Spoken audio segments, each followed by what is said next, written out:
So yun mga sangkay, welcome back muli sa aking munting channel. So yun, bundok ulit tayo ngayon. Magsisit up ako ng labuyo ngayon. So ang dala ko ay inahin, nasa bag ko lagay, tapos ito yung silo ko. Ayan. So yun, tapos may bibisitahin tayo ngayon. May nakita kasi ako nung nakaraan, itlog siya, lumipad. So yung tawag sa amin sa ibon na yun is tagkaro. Nasa lupa lang siya. So ayun, bisitahin natin, tara. Yun, andito yung mga sangkay.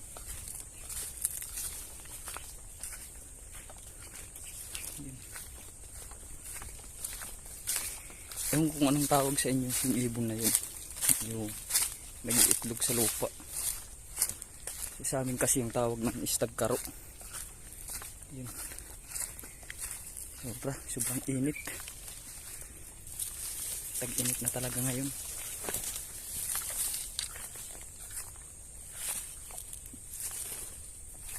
So, yun.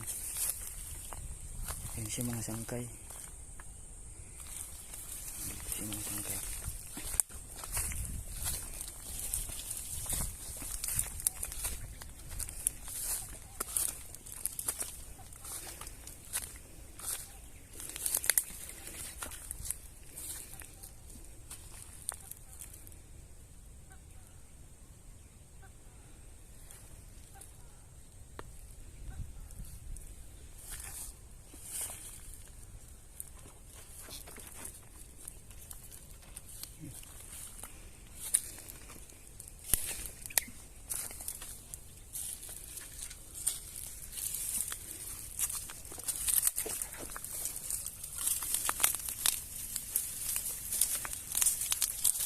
Dahan-dahan lang tayo mga sangkay at natutulog.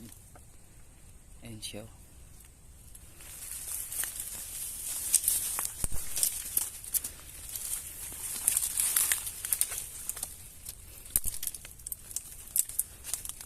Huwag natin isturbuhin kasi natutulog siya mga sangkay.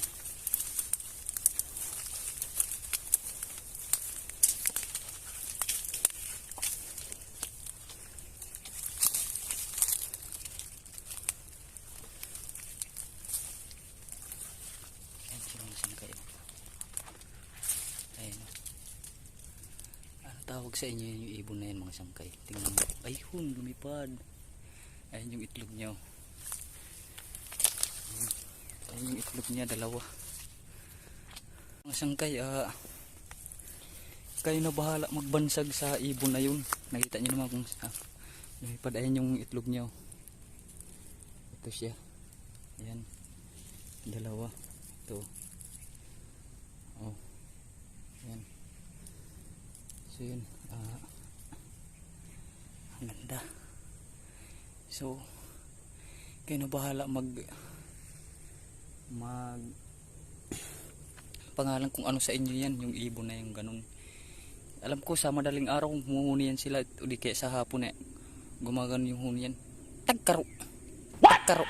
Kaya yung tawag sa amin yung ibon na yun is tagkaro. Yun. Sa inyo, ayun ko lang kung anong tawag sa inyo dyan. So comment na lang below kung anong tawag sa inyo sa ibon na yun. So yun, mag sit up na nga pala ako ng inahin ko na labuyo. I-sit up ko lang siya doon, tapos iiwanan ko. So babalikan ko na lang mamayang hapon. So yun, let's go. So yun, hanggang dito lang muna mga sangkay. So kasi magsisit up pa ako ng labuyo ko.